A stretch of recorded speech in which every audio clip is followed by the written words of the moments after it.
Hey, good morning, everyone. I can still say good morning. I still have few minutes. Today, for the next 20 minutes, we are talking about and developing space. It's still developing because Mythos came first, and now recently GPT 5.5 Cyber came in.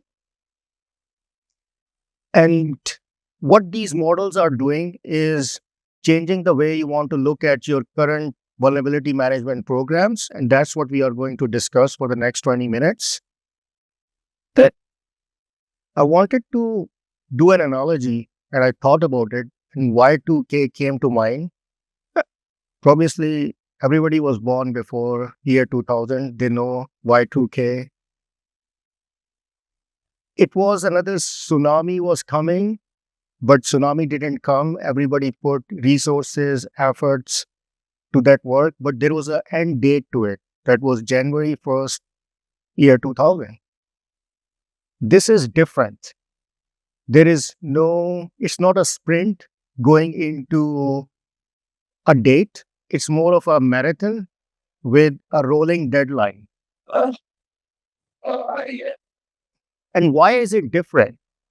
We have traditional scanners. They are discovering vulnerabilities, but the powerful nature of these models, which are finding the vulnerabilities, imagine like what they did with OpenBSD, 27 years, that particular finding was not being discovered by any human review or traditional scanners. They were able to identify that vulnerability, which was hidden there for 27 years.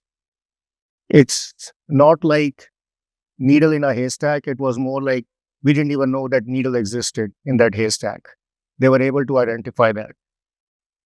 And their exploit power is like their first attempts are 83+% successful. So that's how much powerful these models are and why we need to have to take serious look back or do a review of our vulnerability management programs.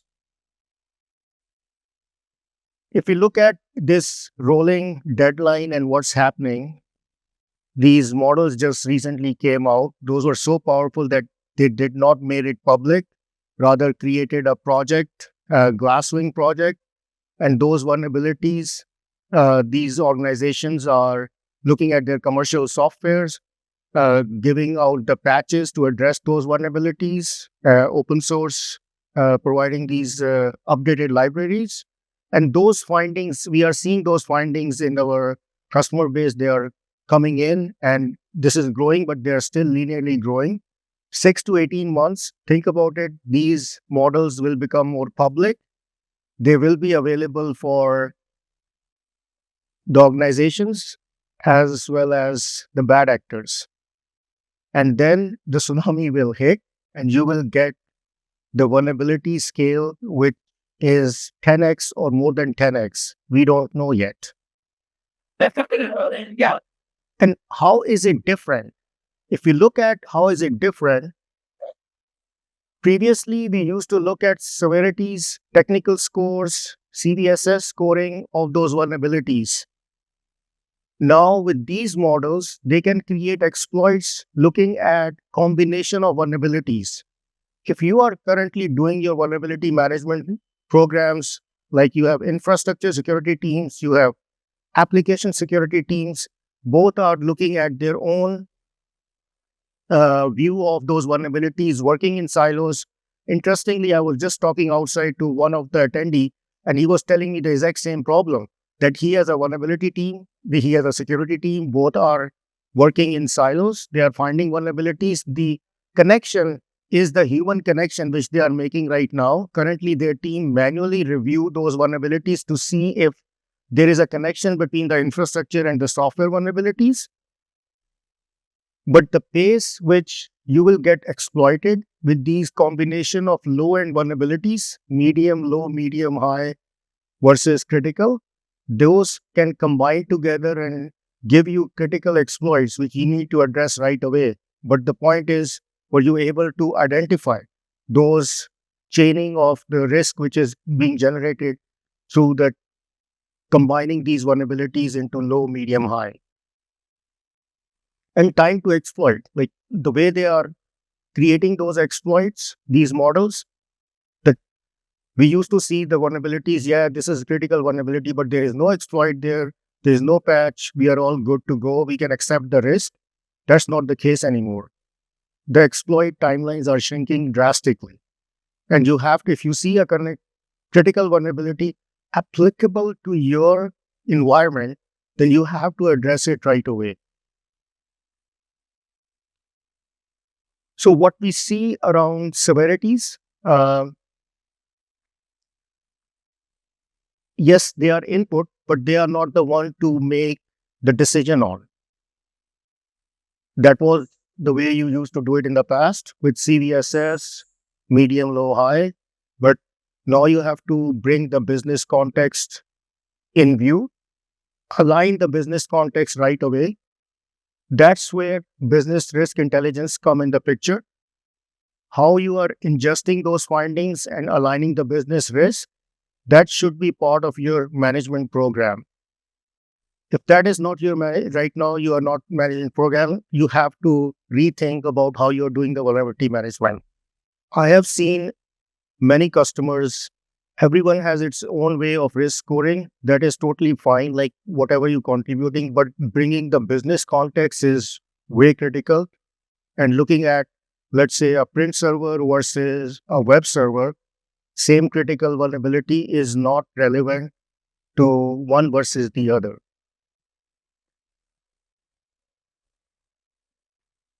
When we talk about context, business context,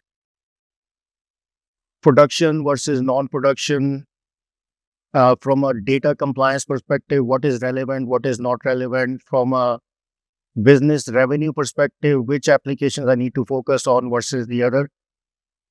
There will be all variations to customer A to customer B, but that variation, whatever, you have to fine tune the variation and bring that into the system, and don't apply after the fact. The moment the finding is getting ingested, you are going to see that finding as part of your business context to make a decision. And the backlog is just going to grow. And without business context, you will not be able to manage it with the same team. The teams are not growing, but your backlog of vulnerability management will grow. If I look at from a operation perspective, GPT 5.5 or Mythos, as they become more like streamlined, available to the public, that will be another element of discovering the vulnerabilities. The scale will grow from, like, whatever, if it was 100 right now, then you will expect 1,000. But looking at only assessing it on the technical side, they will give you the technical severities. And as these models are being used by the project Glasswing, you will get these findings available to you as CVEs. You will have patches available, but scale is growing. But what about your operational model? The way you will see it, there are two engines going. One is discovery engine, and then there is an operationalization engine, which is there. The operationalization engine is where you need to focus and revamp your operationalization engine to address these discoveries which are coming in from all those vulnerabilities. What is that operationalization engine? Number one thing is the business risk. Bring the business context to these vulnerabilities. Align it from the org perspective, business units, products, sub-products. What repo is relevant to you? What repo is not relevant? What these softwares are running on which infrastructure? What operating systems? So all that has to be in context of the vulnerabilities. And then dynamically align it to the owners of those vulnerabilities. Who own those vulnerabilities? If it's an infrastructure vulnerability versus it's a code change, So you have to directly, dynamically assign it to the owner and provide him some remediation steps as well. And that doesn't have to be like with a human trying to do a triage and then providing it. If you start doing that, then the speed which these vulnerabilities are coming in versus your speed of managing those vulnerabilities will not match at all. And again, you are not growing your team to address these issues. If one thing you want to remember out of this 20-minute session, 90-10, the discovery engine is 10%. The 90% is your operationalization of these vulnerabilities coming in. So how you're going to address those vulnerabilities is the key. Whatever Mythos or GPT 5.0, 5.5, or any other newer model which will be coming in will do is the 10% of the work.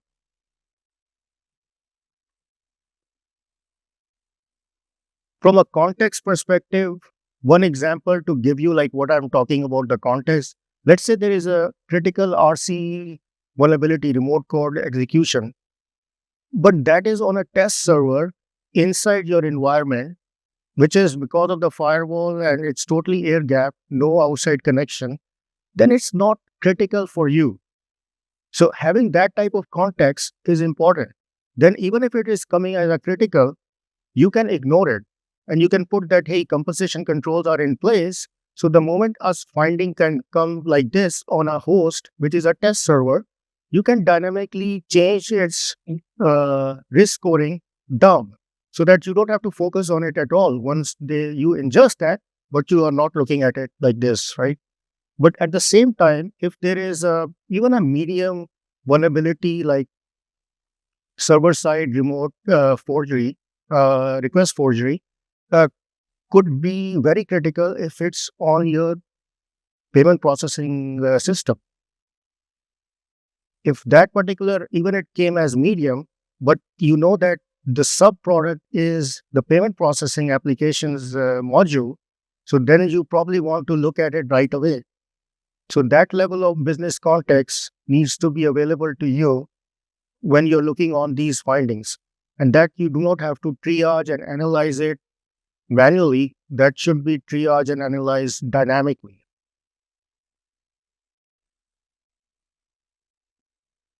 As I look at all these findings, AI discovered findings coming in, you're looking at what is already mitigation controls, compensating controls are in place, then that's reduced the volume. Then you look at the business context that further reduce the volume. Then you're looking at the criticality and calculating the business risk, or you have managed that business risk, and then look at the ones which you need to focus on, which is going above that particular threshold.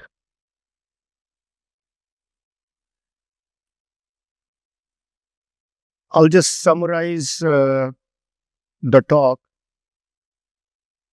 First thing what you need to do is unify all the vulnerabilities across your code, cloud, physical servers, everything, right? Infrastructure, software, cloud, all vulnerabilities has to come in one centralized system. So that's your centralized source of truth for all these vulnerabilities. You're probably doing traditional scanners already. These models will come up, they will come up as an additional source. And there will be duplicates as well. So you do not want to deal with these duplicates. Hey, I already had at my traditional scanner giving me a critical RCE. Now this AI model is doing the same thing. So I do not want to manage these two vulnerabilities. I want to manage one vulnerability. So they deduplicate these vulnerabilities across tools. It could also be a correlation aspect. Like, hey, my SAST has given me one finding, my DAST has given me another finding. There is a cloud to code connection on those findings as well. If I can fix my code, this vulnerability, not only this vulnerability goes in, which is in the code, but also when it goes in runtime, this other vulnerability is there, which is already going to get fixed. So based on the fix, I can group those vulnerabilities and reduce the amount of vulnerabilities I need to address to. Then as we talked about, based on the severity, yes, severity is going to be an input. CVSS score is going to be input, but the key thing is the business context. Bring that business context into those vulnerabilities. Put your environment such that these vulnerabilities dynamically being aligned to those critical applications so that you have those vulnerabilities to focus on and you can reduce the signal from the noise. As there will be more signal with these AI models, there will be more noise as well. Ownership and the routing is also important. That should also be part of your program, your management program, that you exactly know that, hey, this particular repo is owned by this team and this, and Mr. A was the last committer. So we can route those either to the team manager or to the individual for the fix and give him the fix as well. Now with the power of AI, you can provide the fix, the remediation action, what needs to be changed in the code, what patch needs to be applied, all that remediation guidance should be available to them. And as you are going through the whole circle, you can track these SLAs, how your program is doing, from triaging to the fix. And once the fix is available, you see that the ticket has been closed because the patch was applied, but is the fix is really a fix? If the fix is not there, then will you go manually open the ticket? This thing also needs to happen dynamically by looking at the patch results, verify the fix on the same flow. So the entire end-to-end program from finding to fixing needs to be part of your overall end-to-end management of these findings. Lastly, one other thing, as these models will come up, you will have other people also leveraging these agents or AI models. You need to have some governance on top of it, like what models and what AI applications are being used in your environment so that you have a better control instead of raw agent being in your environment and running. I've got a red signal. I have to end my soon, but this is my last slide anyways. But thank you for the reminder. Continuous validation. I believe what I'm talking today may change as these models come out. So what we know today, based on that, what we see, like how you want to manage your program, I'm sharing my thoughts. But as these models really come in hands of people, we will see how things will change. The last thing I would like you to take away from this session is 90-10 rule. 10% is the discovery engine, 90% is your operational engine. How you run your operational engine has to be reviewed now based on this new way of discovering findings along with your standard AI models. With that, thank you very much. And I'll be open with any questions you have. Yes, sir. Couple of this. Yeah. Is all? Yeah. Couple of quick issues in this whole patching thing is business validation, which remains the bottleneck.